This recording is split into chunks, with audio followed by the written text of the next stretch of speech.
Pratigna ahani avyatirekat shabdebhyah.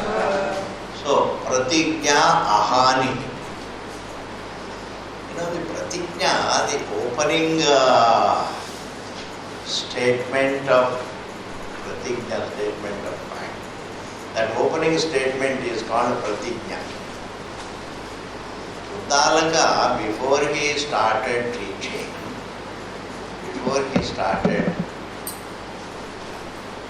the teaching for Shvetaketu,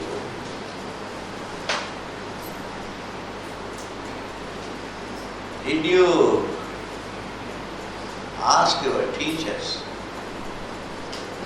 about that something by knowing which everything becomes known? Ashrute shrutam bhavati, enashrutam shrutam bhavati, amatam matam bhavati, avijñātam vijñātam bhavati. So the Upanishads make the opening statement, that is, truth is that by knowing which everything becomes known. This is called pratigna vakya.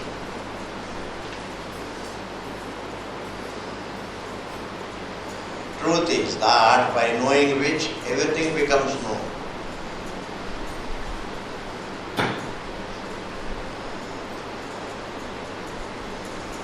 Truth is that.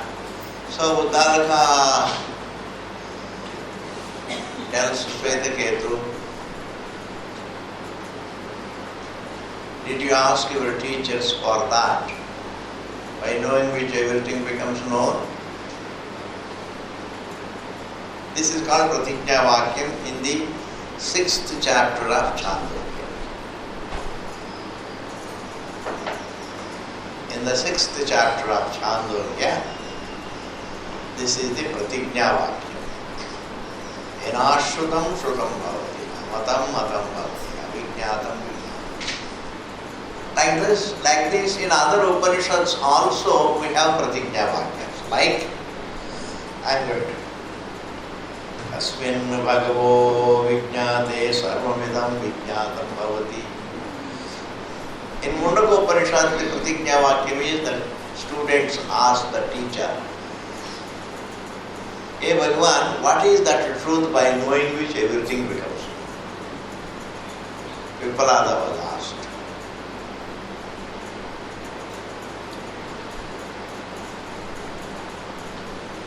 Asmin bhagavo आत्मनि खलु अरे दृष्टे श्रुते मते विज्ञाते इदं सर्वं विदितं. बृहदारण्यकोपनिषद का प्रतिज्ञा वाक्य है, आत्मनु खलु अरे दृष्टे श्रुते.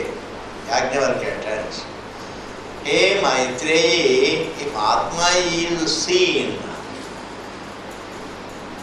heard about, and the Atma is understood, everything is understood.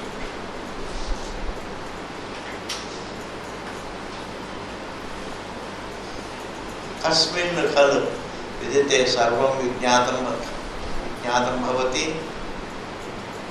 enashrutam shrutam bhavati, amatam matam bhavati, avijñātam vijñātam bhavati. Atmani khalu are drishte shrute mate sarvam vijñātam bhavati. These are all called various pratigna vakyas. The meaning of it is very simple, let there be 1,000 pratigna vakyas, but all of them mean only one thing. Truth is that by knowing which everything becomes. By knowing yourself, you come to know everything. By knowing which everything becomes, you come to know everything.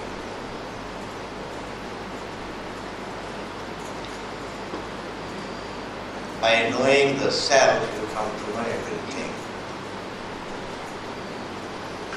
This pratigna jo hai, this is called pratigna vakya. Ahanihi, it will not be disturbed. This pratigna vakyam can be justified. You can say by knowing Atma everything becomes known only when Everything is born of Atma, including the space. If everything is born of Atma, including space, then by knowing Atma, everything comes to you. If space is a parallel reality, if time were a parallel reality, by knowing the self you would not know everything. Unless everything is born of the truth, unless everything is an appearance in the truth, unless everything is a perception in the truth, by knowing the truth, you cannot know everything. If everything is an appearance in the truth, including time and space, if everything is an appearance in the truth, if everything including time and space is an appearance in the truth, then by knowing the truth, you come to know everything. You come to know everything. Whereas Vaiseshikas say the space is not a creation, it's not born of the truth. It is a truth in itself. It is an eternal detail. Space is a parallel eternal detail. Time is a eternal parallel detail. If they are left out from the self, then by knowing the self you can't say everything is known. If everything is an appearance in the truth, then by knowing the self, everything becomes known. Therefore, space cannot be accepted as a separate reality. It is as much an appearance in the truth as anything else. Time is as much an appearance in the truth as anything else. Then alone, when the truth is known, space also comes to be known as made of the truth. When the truth is known, the time also comes to be known as made of, as an appearance in oneself. Space is an appearance, like the dream. When the dreamer is understood properly, then you understand the entire dream is made of the dreamer. Otherwise you think there is a universe called dream. There is no dream world. Even if you call it a dream world, it is a dream perception in oneself. There is no world, there is only perception. The world cannot resolve, perception can resolve. Thought can resolve, object cannot resolve. If object resolves, it means it is a thought. There is no proof of an object independent of perception. Therefore, dream is a perception looking like an object. Waking also is a perception looking like an object. What is the difference between the waking and the dream?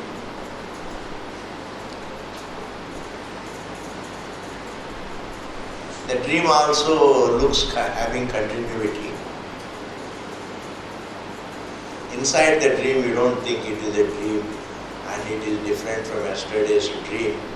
You don't think it has continuity. Sense of continuity is there pertaining to the dream, and sense of continuity is there about the waking. What is the big difference between the waking and the dream? Sense of continuity is the same, but it creates an illusion. The waking it is the same. When I wake up, it is the same world, but the dream changes from day to day. This is also kind of an illusion, but that's not true. You feel not that it is the same. You have sense of continuity about the waking world.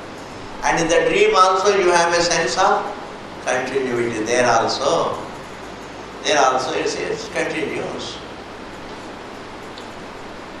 I come and go, this has continuity. In In the dream also I may die. This has continuity. The knife will go into me and then I may be dead. And this will continue. The knife will continue. Sense of continuity is there about the dream, and the sense of continuity is there in the waking. There is no difference between the waking and the dream. In fact, there is no difference between one perception and another perception. One world and another world. Between the earthly world and the heavenly world, there is no difference. Heaven also is a perception with a sense of reality, with a sense of continuity, with a sense of externality, with a sense of solidity, with a sense of usefulness, so much of stuff, these objects. And the earthly world also looks, I perceive it with a sense of reality, a sense of externality, a sense of usefulness, etc., solidity, with a sense of thingness. Simple perception looks like a thing.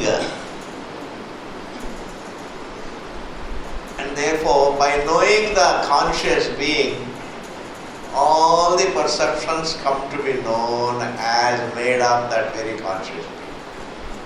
And all that is perceived is understood as made of that conscious. Because perceived objects are not different from perceptions. Not that there is an object and I perceive it. To see, for an object to be seen and to be is one and the same.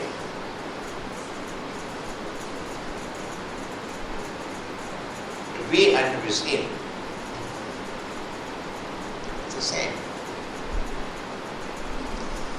It is only seen to be, it's not is. It's only seen to be. Therefore, its existence and its perceptibility are interdependent, means one block. That establishes it to be false. Because unless it is perceived, there is no proof of its existence. Sense perception and the object, its existence. I only say the object is only when it is perceived. Therefore, unless the space is rooted in the truth, unless it is made of the truth, like unless the table is made of wood, I can't say when you know the wood, you come to know the table also. I can't. Because the table is made of the wood, I can say when the wood is known, the table is known. When the self is known, the object is known. When the truth is known, all the appearance also is known to be non-separate from the truth. You have to register this sentence. Very nice sentence. Register it. When the truth is known, everything is known too as non-separate from the truth. There is a dissimilarity between truth and the world, but there is no division. There is no division between the perceiver and the perceived, even though there is a dissimilarity.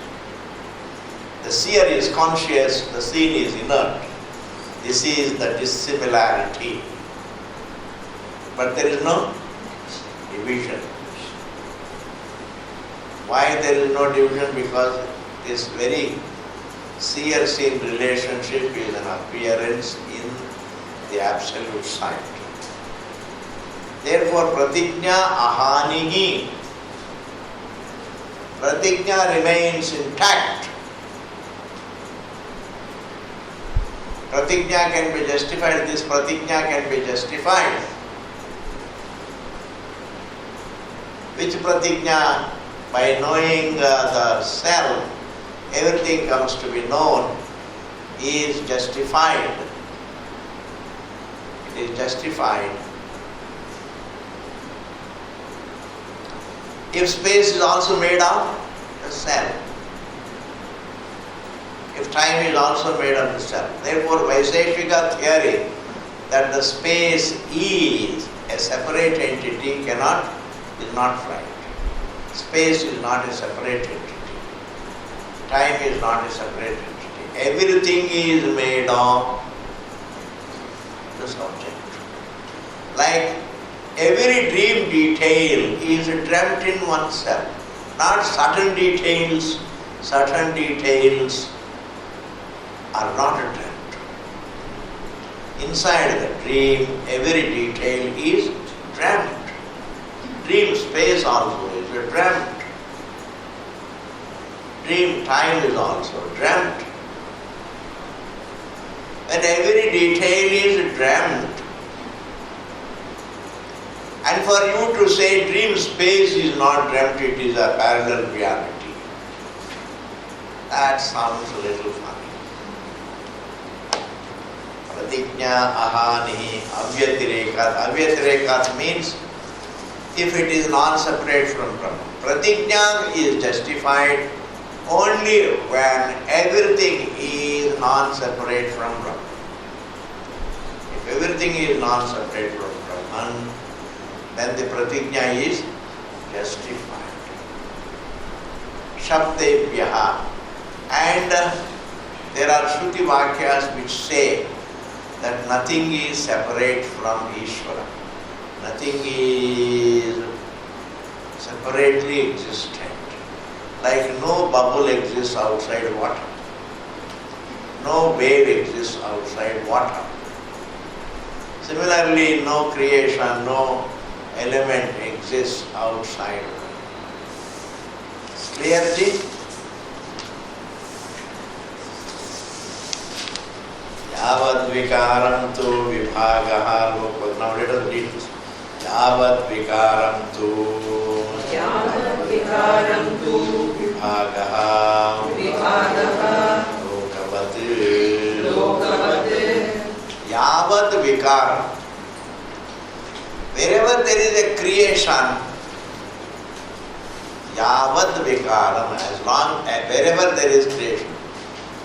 Yavat means जहाँ जहाँ सृष्टि है, जो जो सृष्टि है, anything that is a created thing, it is created because it is a Maya srishti. There is a dissimilarity between the source and the creation. Yavat vikaram to vibhaga. Vibhaga means here it should be taken as a dissimilarity. There is a dissimilarity. One is conscious, the creation is inert. The source is conscious. The source is conscious and the creation is inert. It's not a division, because division is not there. Division cannot be established even by the Shruti. Nobody can say. Shruti only says what is there. Shruti cannot, even if Shruti also were to say fire is cold, it's contradiction. A bluff is a bluff if it is made even by the Shruti. A bluff is a bluff made by even Bhagavan. You can't say Bhagavan, after all, God's lie cannot be a lie. Why? Why should you exempt Bhagavan? I don't accept. A lie is a lie, whoever has told it. Therefore, Shruti also cannot tell a lie that there is a division between God and the universe. It only says there is dissimilarity. One is ever present, the other only comes about. That is the dissimilarity. One is, the source always is, the creation comes about. So what is dissimilar to what comes about. what is dissimilar to what comes about, what appears to be. Therefore, yavat vikaram tu vibhaga. Therefore, don't get intrigued, don't get confused in your mind, thinking that how Bhagavan is consciousness, then everything should be consciousness. Say, creation has to be inert.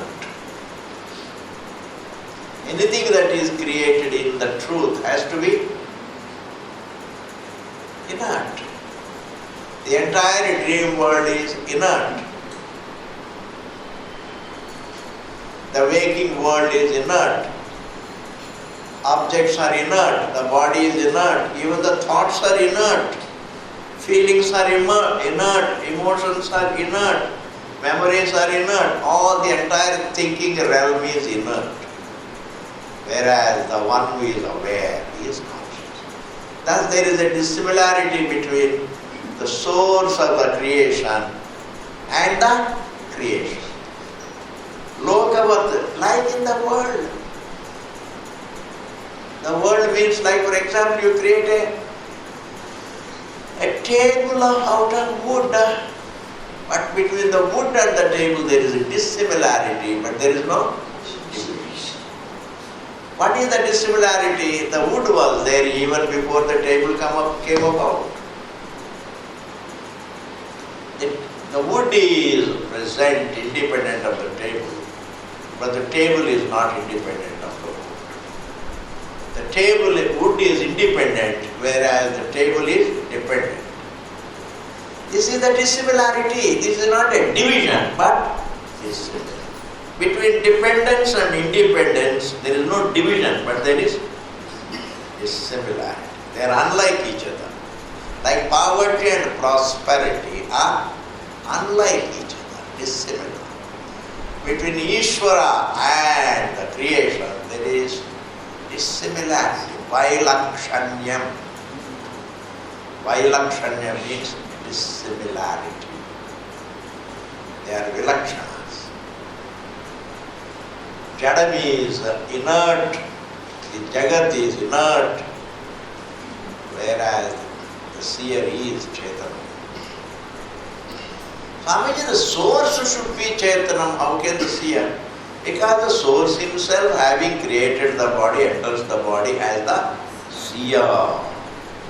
He enters the eyes as the seer, enters the ears as the hearer, enters the senses as the perceiver, enters the mind as the thinker, enters the body, senses and the thought as an individual.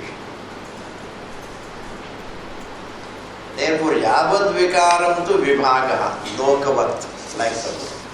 Like between the wood and the table, how there is dissimilarity, but there is no division. Between the water and the wave, there is only dissimilarity, but no division. In the same manner, between Bhagavan and the universe, there is only dissimilarity, but there is no division. This is over, Ji? This is over. Etenam Matarishva Vyakhyataha. Etena, with this,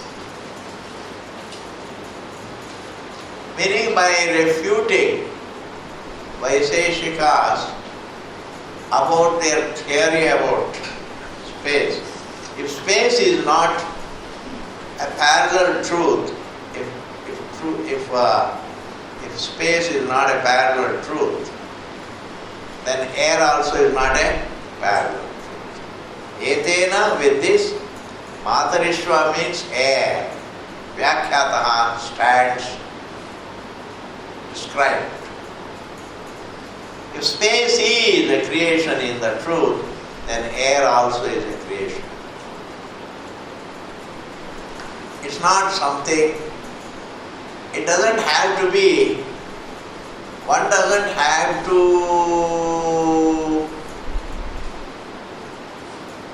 explain air separately because all the five elements, if the space element which is bigger than air, if that is a creation in Ishvara, then what to talk of the air? Etena Matarishva. Matarishva means the air. Vayu Devata is also Vyakhya described. Not only Matarishva, in fact all the five elements stand described. There is no element that is parallel to Ishvara. There is no element which is separate, away from Ishvara. Like no bubble can exist away from water. It's rooted in water. It can't fly away from water. Even when it flies, it is made of water.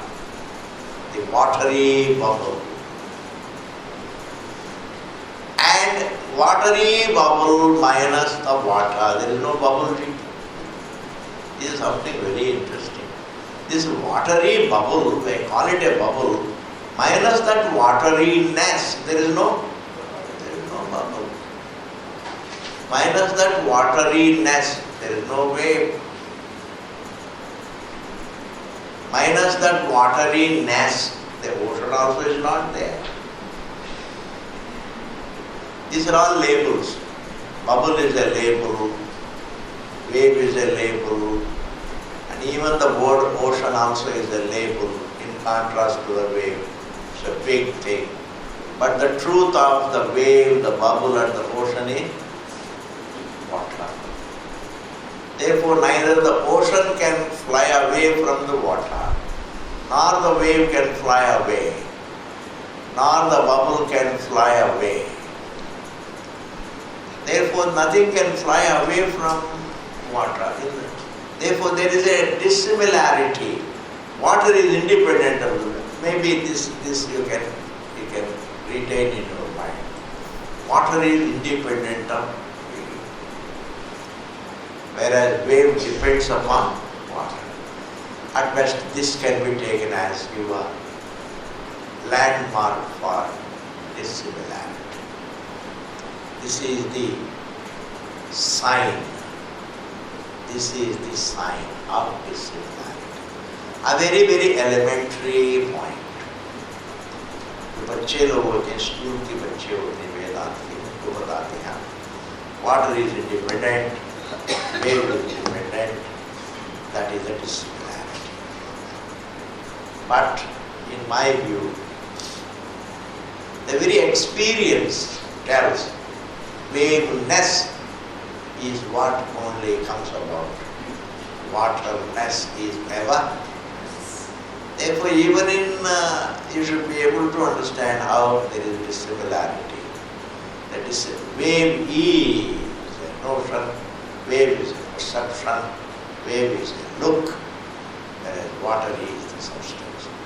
You take the help of any sign, please.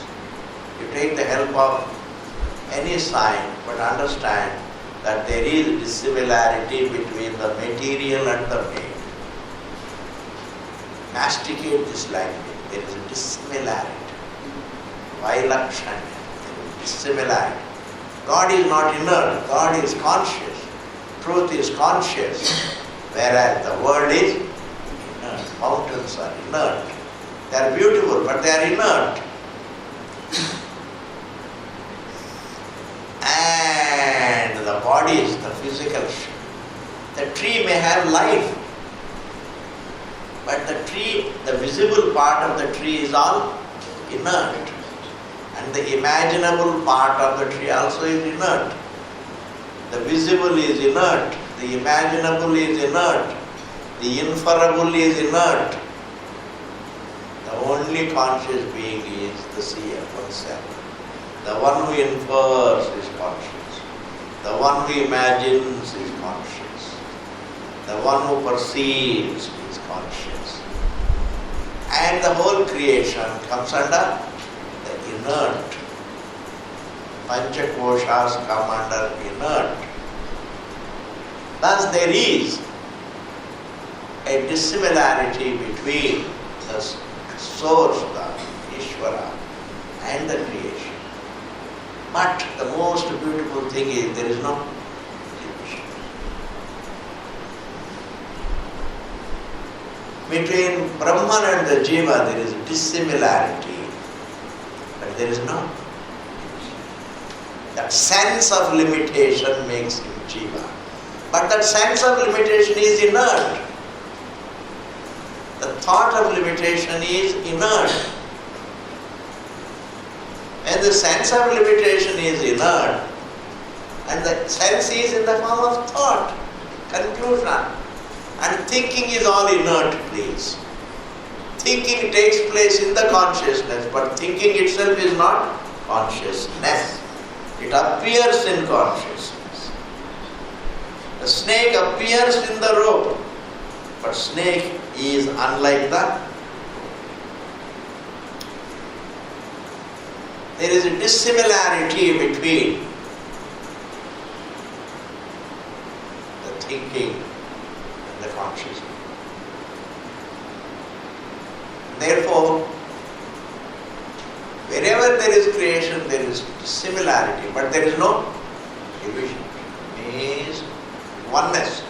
Despite this great inert creation, despite this great vast universe, despite this vast samsara, despite human vast thinking, despite this vast civilization, but what is there is only oneness, which is absolute tranquility, which is the nature of the conscious being. In the dream, so many things are happening, but in actuality, nothing is happening. Why? Because the fact that they are all dreamt shows nothing is actually happening. So many things are happening. So much is happening in the dream, but from another point of view, nothing is happening. It is the absolute tranquility. In the same manner, in the waking state also so much is happening, but from the seer's point of view, considering that everything is only perceived to be, dreamt to be, there is what I see and the seer, there is only similarity but no division. From that point of view, all that is there is only tranquility. So much is happening, so much is seen to be happening, and in actuality, nothing is happening. So much is perceived to be happening, nothing is happening. Therefore, even the Matarishwa is a creation in Ishvara. It is an appearance. When you say, sir, space is a creation in Brahma, air is a creation in Brahma, and the other elements are also an appearance in Brahma, call it a creation. Creation means appearance. You call it a creation in Brahma, appearance in Brahma, perception in Brahma. It all means the same, but it's not a transformation in Brahma. Call it a Maya Srishti. It's a creation in Brahma. It is a perception in Brahma, or an appearance in Brahma, but it's definitely not a transformation. It's not real change.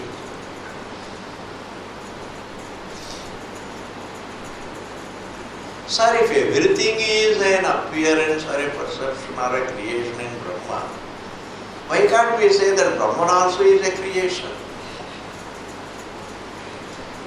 For that, the third sutra comes. Asambhavadhikaranam. Very beautiful. Asambhavastu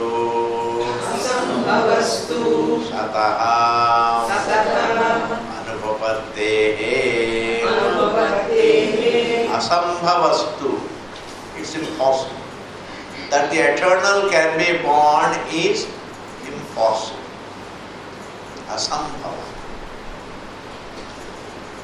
Once I say it is eternal, ever present, then you can't say it comes about. What comes about remains non-eternal, and what is eternal is not, it doesn't come about. Asambhavastu sataha. Sataha utpatti. Sataha srishti. The truth is created is not possible. The creating the truth is not possible. Truth ever sat. Sati asti is ever present. Asambhavastu sataha. One is, it is impossible that the eternal can be born is impossible. Anupapattehe, and it is untenable to say. To think that the eternal can be created is an illogical thinking. The non-eternal comes about, it's acceptable. The non-eternal comes about, but the eternal doesn't come about. It is impossible. Shastra says, from my point of view, from the truth point of view, because it is not in time, it doesn't come about. The eternal is not born, it's ever present. It's ever present. And if somebody thinks God also should have a creation, God also should come about like Jiva, God also should have a date of birth, just as we have date of birth, Bhagavan also should have a date of birth. Shruti says a person who thinks is illogical. Anupapatte, untenable. It's logically not eternal. And all the illogicalities happen not outside, they all happen in our thinking.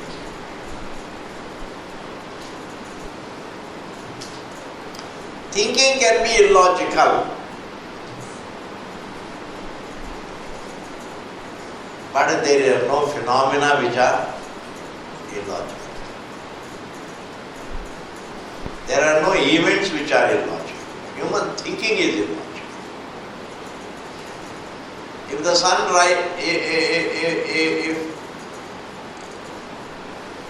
if I feel hungry, there is nothing illogical about it. If I feel thirsty, there is nothing illogical about it. If I feel insecurity, there is nothing illogical about it. Because as long as I take myself to be a form, I have to feel insecure. It's perfectly all right. And as long as I take myself to be a form, it is logical that I should feel insecure.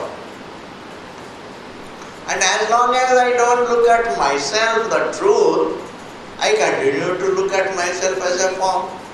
Therefore, looking at myself as a form also is not illogical. Because I don't see myself. Why I don't see myself? That is also not illogical. Why? Because I never think really my existence is the answer. Therefore, for everything there is a reason. Minus a reason, there is no result. Supposing there is a result minus the reason, then it is called illogical. Minus the effect, cause, if there is an effect, then it is called illogical. But there are no illogical effects, illogical causes. But if a human being says something illogical, that's what I say. In thinking there can be contradictions, in thinking there can be illogical things. Man can think illogically. How? He does not do any duty, he expects a lot of money. That is being illogical. That means man can think illogically. He has children, let us say, and if a child is born, the child has to go sometime or the other. There is nothing illogical because as per the karma, If it is my karma to go through some sadness, so I may lose my child. There is nothing illogical. There is no unfairness in creation, please. There is no unfairness. But definitely in human thinking there can be unfairness as well as fairness. That is called dharma. There is nothing unfair in God's creation because you don't come across an event that is unfair.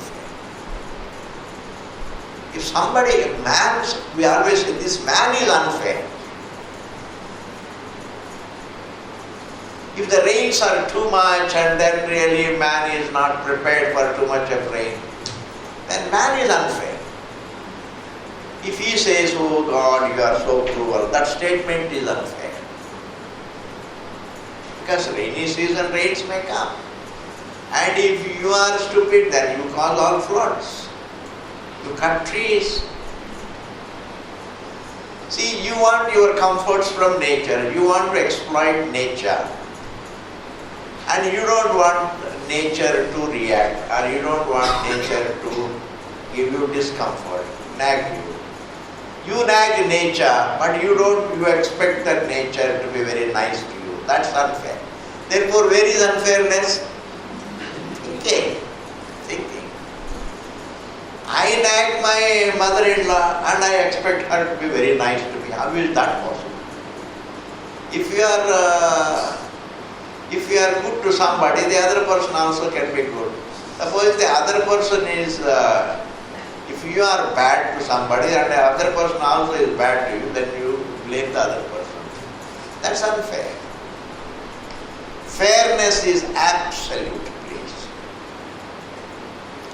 There is not even an iota of discrepancy. There is not even an iota of unfairness in creation. And that is why, if somebody were to say that the eternal is born, it is impossible. From my point of view, Shastra says it is impossible. It is impossible. And if you think that God also should have a date of birth, then you are being illogical in your thinking. If man suffers, it is not unfair. It has a reason. In ignorance, if I suffer, it's not unfair. Because you are ignorant, you suffer. Ignorance has to bring about suffering. Illiteracy has to bring about suffering. But I don't have opportunity. You have to create opportunities, don't descend from heaven. To create opportunities, etc. Therefore, unfairness is always in human thinking. Register this point.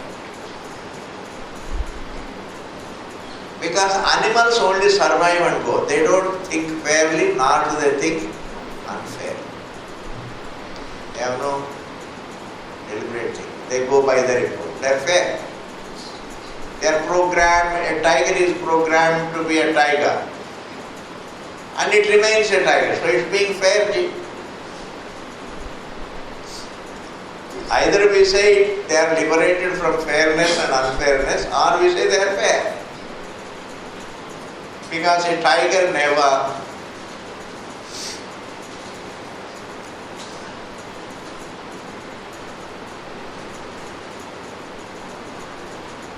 defies its tigerness. A cow never defies its cowness. They just submit to their programmed status. Therefore, either we say that the animals are liberated from both fairness and unfairness, or we say that the animals are fair. But human beings can be both fair and unfair. Therefore, if somebody thinks that the truth must also have been created, truth also must have a birth, then he is being illogical. The eternal cannot have birth. The non-eternal can appear and disappear. But the eternal cannot appear and disappear. The eternal is ever present without any change in its look. In our nature, there is no change at all. The mind changes, the thoughts appear and disappear. But I am constantly experiencing. I experience the appearance of the thoughts. I experience the disappearance of the thoughts. Therefore, the eternal, the experiencer doesn't begin. Therefore, it's true that the elements are created, but it is not true that Atma is created. But we are all born, Swamiji, no? Yes. The sense of embodiment manifests. That is called birth. The sense of embodiment becomes manifest. The sense of embodiment means that I am the form. This thought becomes manifest. This manifestation of the thought that I am this form is called the birth. It's not an event, it is a manifestation of a sense. And what is sleep, the same sense becomes unmanifest in the truth. It's also not an event. It becomes manifest in the truth. It becomes unmanifest in the truth. When it becomes manifest, it is called the birth. When it becomes unmanifest temporarily, quickly, and you manifest in the same body, then it is called sleep. Then you don't, that sense that I am the form doesn't become unmanifest in the same form, in some other form, that is called rebirth. If the sense that I am the form, if it can re-manifest in this form, it can also re-manifest in another form. If you can come back to your own house, you can also go to another house also. What is wrong? The one who is not a house can move from one house to another house. Very simple common sense. And therefore, not accepting rebirth is more a reaction, not any logic. There is no logic. The world thinks in terms by way of jerks of reaction. Their entire spirituality is in the form of jerks of reaction.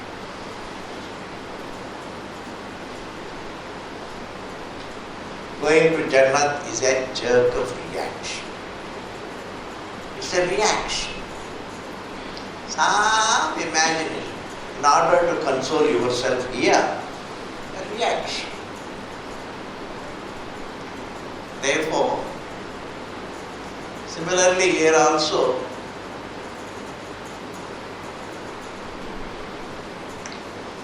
that which is born, if the eternal has to be born, that is more a reaction. When people say,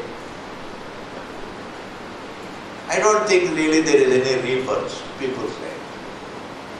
Why you don't think there is any rebirth? I don't think. It is just airing an opinion. It has no logic in it. Because the logic clearly says, if you can re-manifest, if the thought that I am the form can re-manifest in this form, it can re-manifest in another form. No, we just come to an end here. See, if you don't come to an end in the deep sleep state, you can't come to an end in death also. Because there is no difference between deep sleep state and death. Why there is no difference? Because in deep sleep state you transcend time. And in death also you transcend time. And in transcending time there is no difference. There is no gradation also, it's complete. When you go to the deep sleep state, you don't perceive the world, you don't miss the world. In death also you don't perceive the world, you don't miss the world. There is no difference between death and deep sleep state, please. Experience. The experience of deep sleep state and the experience of death is one and the same. The only difference is from the deep sleep state you remanifest. That idea that I am a form becomes manifest in this form. But in death, after death, it doesn't become remanifest in the same form. But transcendence is the same. In the deep sleep state, we transcend time and thought and space and the body. I transcend the entire creation and I don't miss it. I don't feel it, I don't miss it. That's complete. Like the sixth element, please. We don't see it and we don't miss it.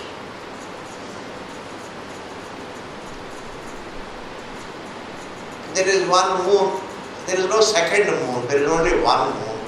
The second moon, we don't feel it, we don't miss it. And in the same manner, in the deep sleep state, we don't feel the world, we don't miss it. In death also it is the same. Therefore, death cannot be deeper than deep sleep. Death is not deeper than deep sleep. Therefore, people when they defy God, defy truth, defy rebirth, defy all this, it's more a reaction than a being.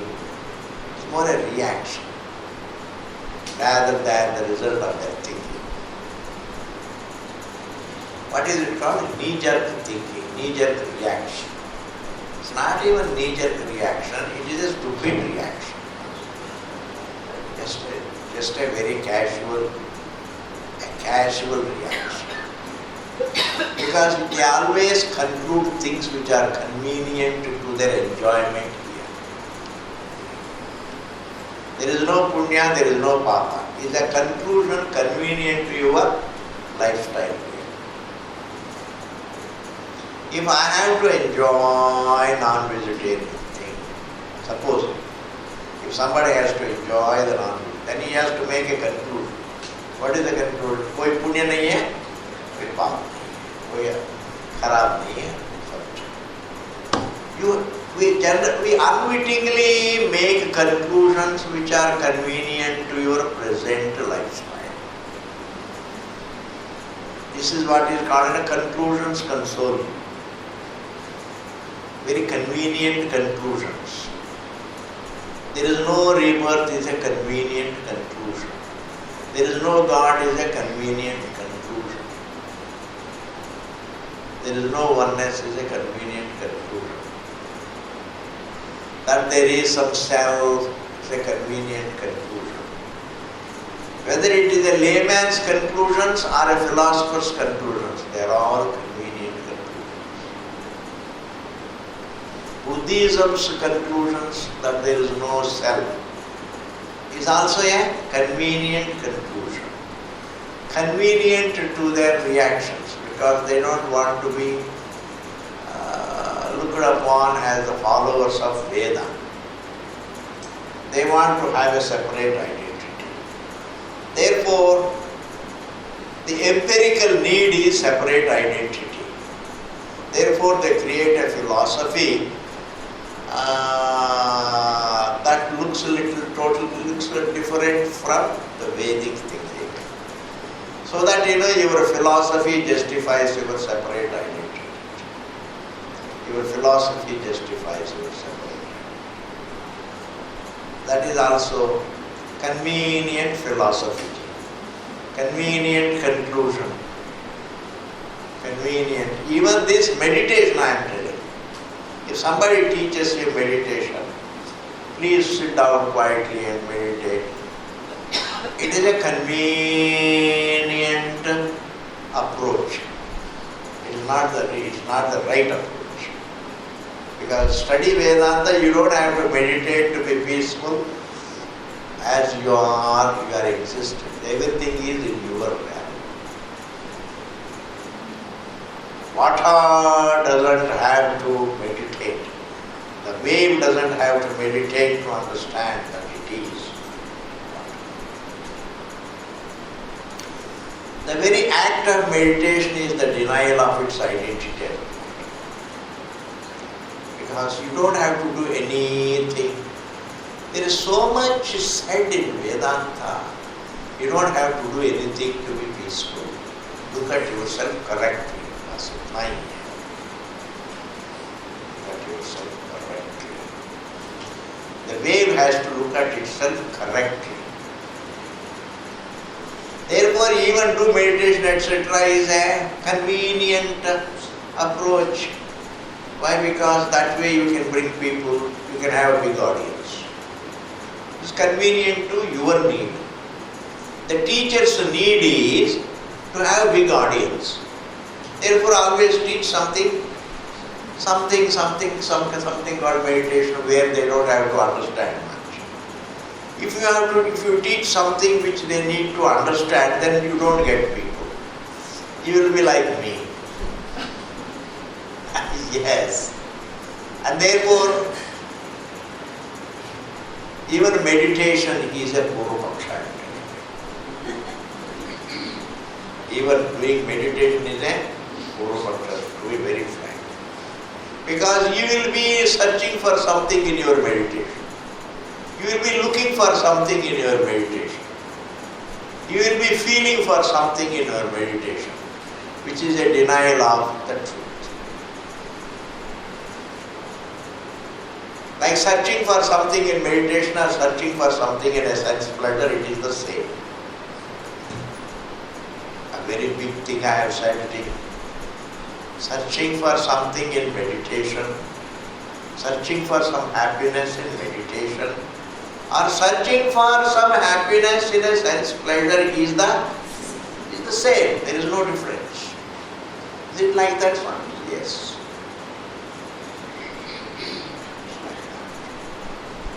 Because your existence without batting an eyelid is full. Because as the subject,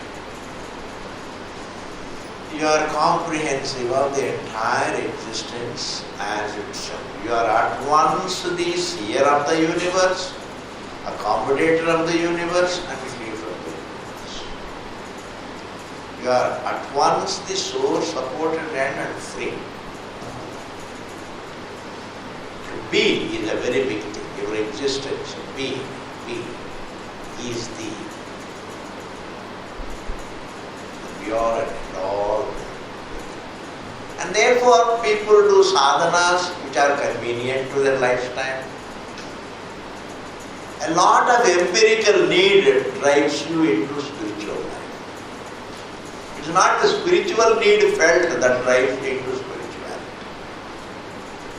A lot of empirical need, the empirical hungers, the empirical thirsts, the empirical problems drive you into spiritual life. And there in the spiritual literature you look for answers for those empirical problems. But Vedanta doesn't have answers to your empirical problem. It has the answer for your spiritual problem. And when the spiritual problem is solved, the empirical problems are not problems. I don't mind even saying they are just foo-foo. When the wave understands that I am the water, it does not bother about really. It doesn't go to an astrologer and ask him, how long am I going to live? What does it matter? Continuity is understood. Eternity is understood. After understanding the eternity, I don't think really You think in terms of length in time. This is overthinking. I think we have done a lot. Asambhavastu sataha anupavatte. Then comes, from the space came the air, from the air came the tejas, from the tejas came the water, and from the water came the prithvi. This is what is called krama srishti. In the next class I am going to do, srishti has a sequence. Pratipatti krama. It is not kala krama. Between father and son, there is a pratipatti krama. Presupposing the father is the son. But there is kala krama also, that is different.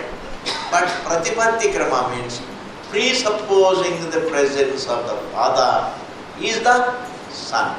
This is called logical sequence. It's a logic. Without that, this would not have come. Without the father, the son would not have come. This is what is called pratipatti krama. Supposing you all stand in a queue in front of a bank, one after another they go. That is called kala krama, time sequence. Ek ke baad ek. At this time this person, at this time another person, at this time another person, at this time. Thus please understand the clean distinction between kala krama and pratipatti. One is a time sequence, the other is called a logical sequence. Unless there is a clay, there cannot be pot. This is what is called pratipatti krama. Unless there is a reason, there cannot be result. Unless there is the source, there cannot be creation. Unless there is a father, there cannot be a son. This is called pratipatti krama. I see both the wave and the water simultaneously, I see. But yet between the wave and the water there is pratipatti krama. Not time sequence, but pratipatti krama. Between thought and thought there is a kala krama. One thought comes and goes, another thought comes and goes, another thought comes and goes. This is their gene. This is what is called kala krama. Man needs to think in terms of pratipatti krama. He only thinks in terms of kala krama, not pratipatti krama. He doesn't think of in terms of the reason for the thought. He only thinks of a thought before and a thought later. He goes by time sequence. Kal ye hua, aaj kya hua, kal kya hua. Is memory. Memory is based on kala krama. Whereas wisdom comes through thinking in terms of pratipatti krama. Very big thing it is. Very huge point.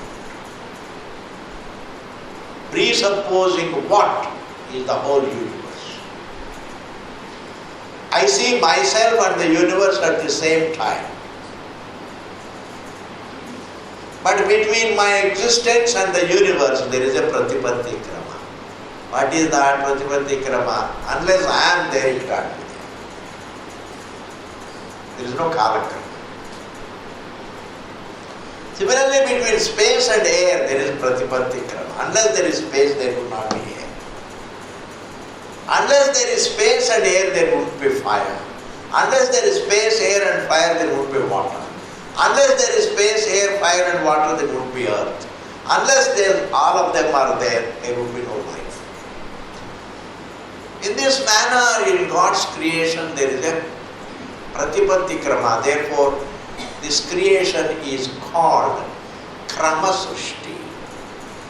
Krama srishti means pratipatti krama srishti, not kala krama srishti. Presupposing this came this. Presupposing this came this. Presupposing this came this. Presupposing this came this. This is called pratipatti krama. If you say after this came this, after this came this, after this came this, that is kalakrama. Children are born one after another, that is kalakrama. But between father and the son, pratipatti. And the children also, presupposing the first son came the second son, presupposing the second son's birth came the third son. There is also a little bit of pratipatti karma, where presupposing this happens this. But even without presupposing the first son, the second son would have been born. Therefore, among the children born, they are like independent thoughts. They are like separate thoughts. There is only kalakrama. एक के बाद जन्म लेते हैं, एक के बाद एक चले जाते हैं. And all these events, untimely death, etc., don't think too much about it. Samprarabdha and go on. You learn to live your life thinking about the reality. Don't react against God. God is very unkind, etc. Nobody is unkind in this world. Human beings can be unkind, but Bhagavan cannot be unkind. Because there is a law. Maybe I'm supposed to have some sadness. I'm supposed to have gone through all this, therefore I go through it. Let's silently go through it and forget it. Because once I also go to, most of the time is spent in sleep. In sleep you don't miss, you don't think.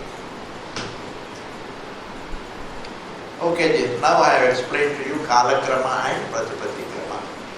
And the more of it we will see. Purnamadaha Purnamidam Purnat Purnamudachyate Purnasya Purnamadaya Purnameva Vasishyate Om Shanti Shanti Shanti.